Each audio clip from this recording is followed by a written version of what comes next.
Olá, pessoal. Bom domingo para você e para toda a sua família. Se você está assistindo essa reflexão na sua estreia, ou um bom dia, independente de qual seja esse que você esteja me assistindo.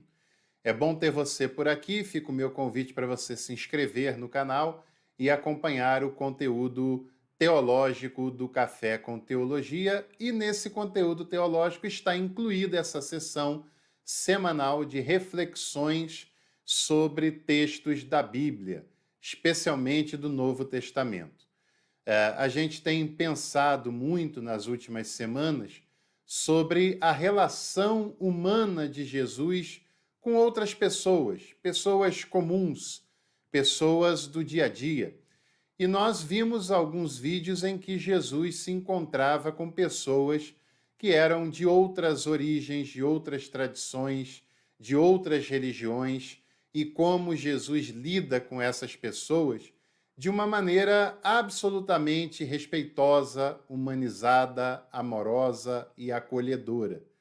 E na semana passada também nós vimos como Jesus lidou com um suposto irmão na fé, uma pessoa de origem judaica como ele, que foi se encontrar com ele na calada da noite e como Jesus reagiu àquela possibilidade.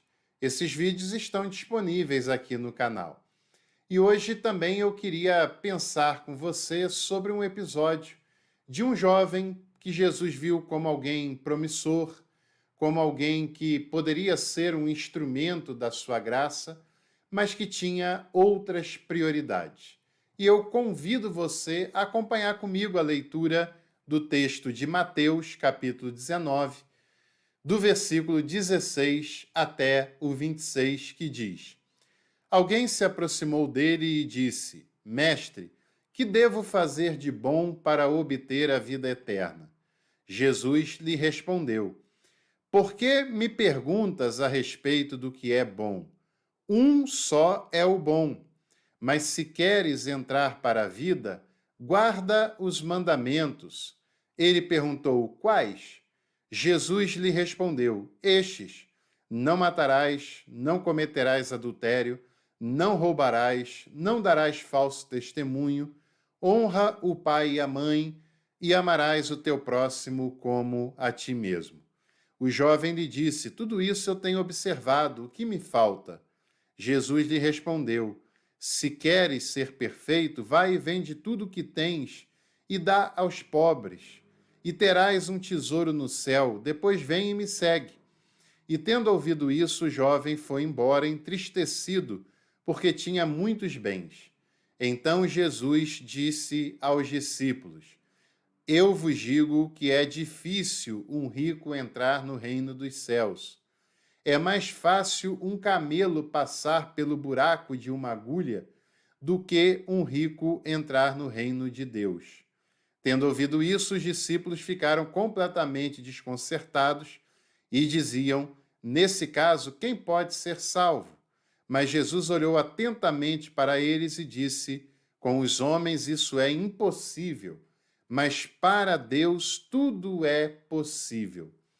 Pois bem, então essa é uma história que fala sobre salvação e fala sobre as reais prioridades que uma pessoa pode ter na sua vida, né?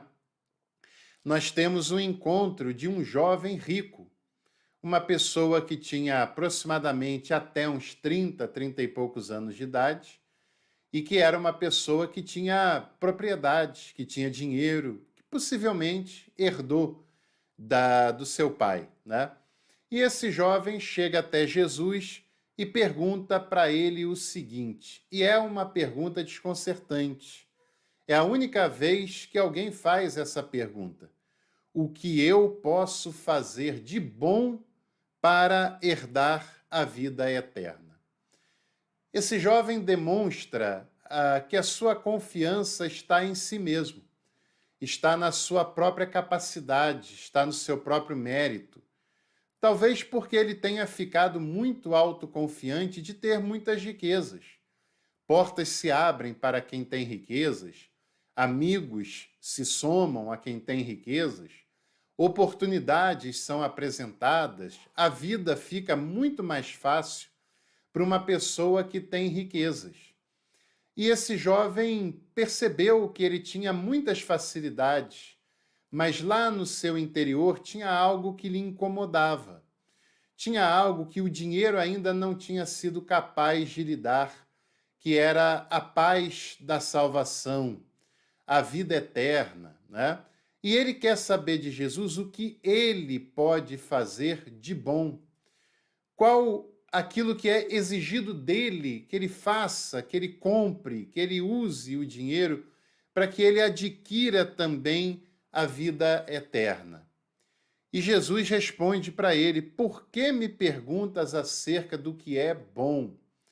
Porque bom só tem um, bom é o Pai que está nos céus, e é o que diz Jesus para aquele jovem.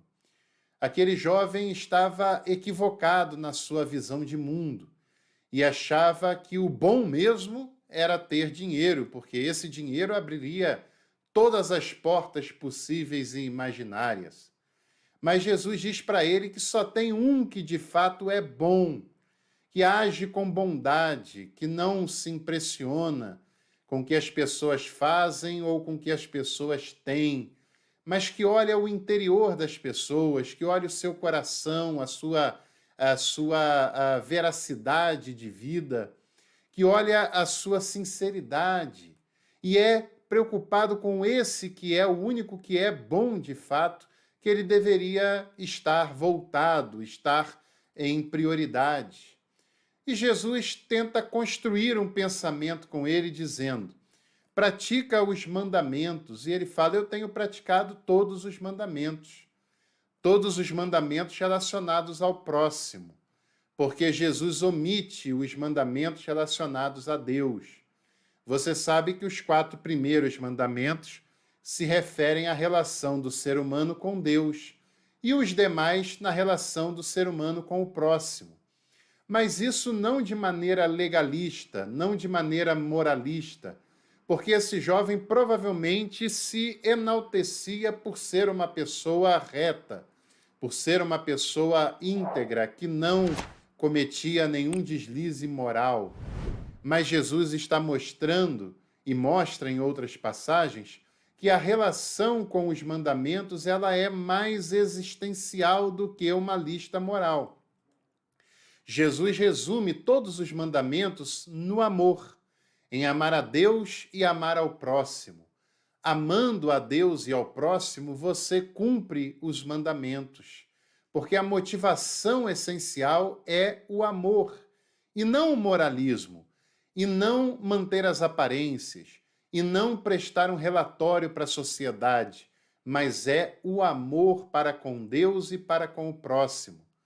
E João, que compreende muito bem a questão do amor, ele diz que aquele que fala que ama a Deus, mas aborrece o irmão, esse é um mentiroso, porque ninguém pode amar a Deus que não vê, sendo que não ama ao próximo que está com ele no dia a dia e que é visível e real. E Jesus diz para ele, quando ele responde que tem praticado tudo isso, Jesus fala: está te faltando uma coisa. Vai, vende tudo que tens e dá aos pobres. E aí é que pegou no ponto nevrálgico desse jovem.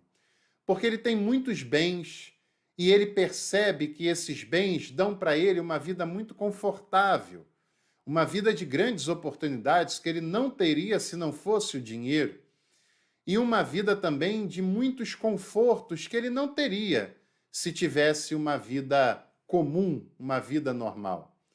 Jesus quer mostrar com ele 2 coisas. A primeira, por que ele tem que se desfazer e dar aos pobres? Porque a pobreza só existe por causa do acúmulo de riqueza de alguns. E riqueza é riqueza mesmo, assim, é coisas milionárias. E poucas pessoas acumulam riquezas. Não é a poupança que um trabalhador faz na sua vida, não é isso. Embora, se você quiser compartilhar uma parte com quem nada tem, fará boa coisa, certamente. Mas Num país injusto, com desigualdades como o que nós vivemos, se o trabalhador não poupar um dinheirinho todo mês, se ele não fizer uma poupança, se ele não planejar a sua aposentadoria, planejar a sua velhice, ele terá muitas dificuldades de fato, né? Agora, não é disso que Jesus está dizendo, está falando, porque aqueles que acumulam são aqueles que têm muitíssimo, que têm muito mais do que poderão usar ao longo de uma vida inteira. Muitas vezes tem muito mais do que uma geração inteira, ou gerações inteiras conseguirão dar conta e usar.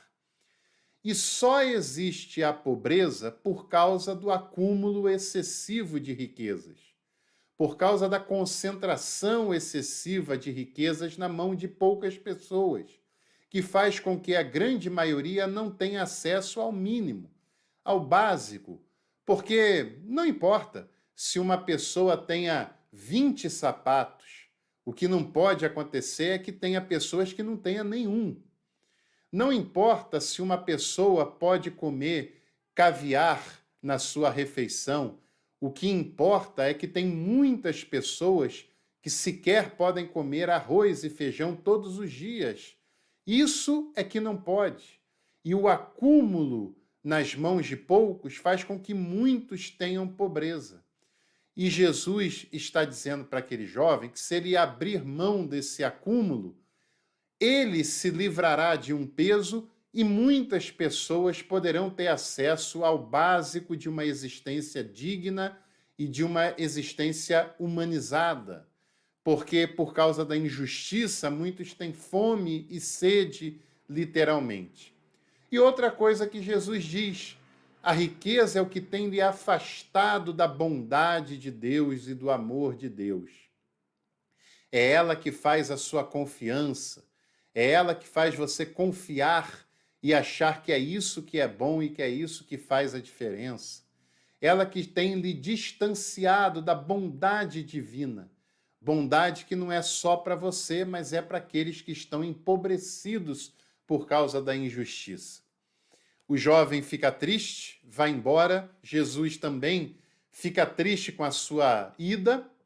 E Jesus diz para os discípulos que era muito difícil que um rico, alguém que confia na sua capacidade, na sua riqueza, no acúmulo desenfreado de capital, consiga entrar no reino dos céus, porque no reino tem que se despreender, tem que confiar em Deus, tem que confiar no que é gratuito, tem que confiar na graça, tem que ser bom e generoso para aqueles que sofrem, tem que lutar pela justiça em prol dos injustiçados, evidentemente, e que a maioria não está disposto a isso, não está disposta de maneira alguma. Com certeza, se esse jovem chega numa igreja cheio de dinheiro e de dúvidas existenciais, ele seria uma presa fácil na mão de muitos líderes que tem por aí. Não de todos, mas de muitos, infelizmente. Muitos olhariam ali a oportunidade de se dar bem. Um jovem endinheirado, disposto e com crises existenciais seria o prato perfeito para quem tem interesses particulares. Mas esse não é o barato de Jesus. Essa não é a prioridade de Jesus. Ele nunca se favoreceu das pessoas ou do que elas tinham para benefício próprio, de maneira alguma, e condena quem faz isso, né? E Jesus quer que ele dê as suas riquezas não para a igreja, não para ele, não para o seu ministério. Jesus quer que ele dê a sua riqueza para os pobres, para os vulneráveis, para as pessoas que não têm o básico da sobrevivência. Que bom seria se as igrejas que dizem seguir a Jesus também quisessem que as pessoas que têm muito dinheiro ofertassem para aquelas que nada têm. Que bom seria se as instituições que dizem representar a Jesus quisessem compartilhar ordinariamente no seu próprio orçamento mensal parte dos seus recursos para facilitar a vida humana, que em muitos casos é tão difícil. Essas sim estariam se harmonizando com a proposta de Jesus e do seu evangelho, não é? E Jesus diz que as pessoas que não têm esse desprendimento dificilmente entram no reino, e é mais fácil um camelo passar no fundo de uma agulha. Em outro momento, a gente pode até falar sobre o que representa esse camelo na agulha. Se você quiser, escreva aqui embaixo a palavra camelo na agulha. Essas expressões que a gente faz um vídeo para contar um pouco melhor o que seria isso, né? O fato é que os discípulos ficam preocupados e perguntam a Jesus, então, quem é que pode ser salvo? E Jesus diz, aquilo que é impossível para os homens é possível para Deus.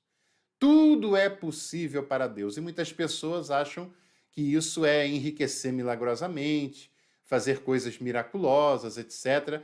Mas o que é impossível para os seres humanos, que é possível para Deus, que é o único que é bom, é a salvação.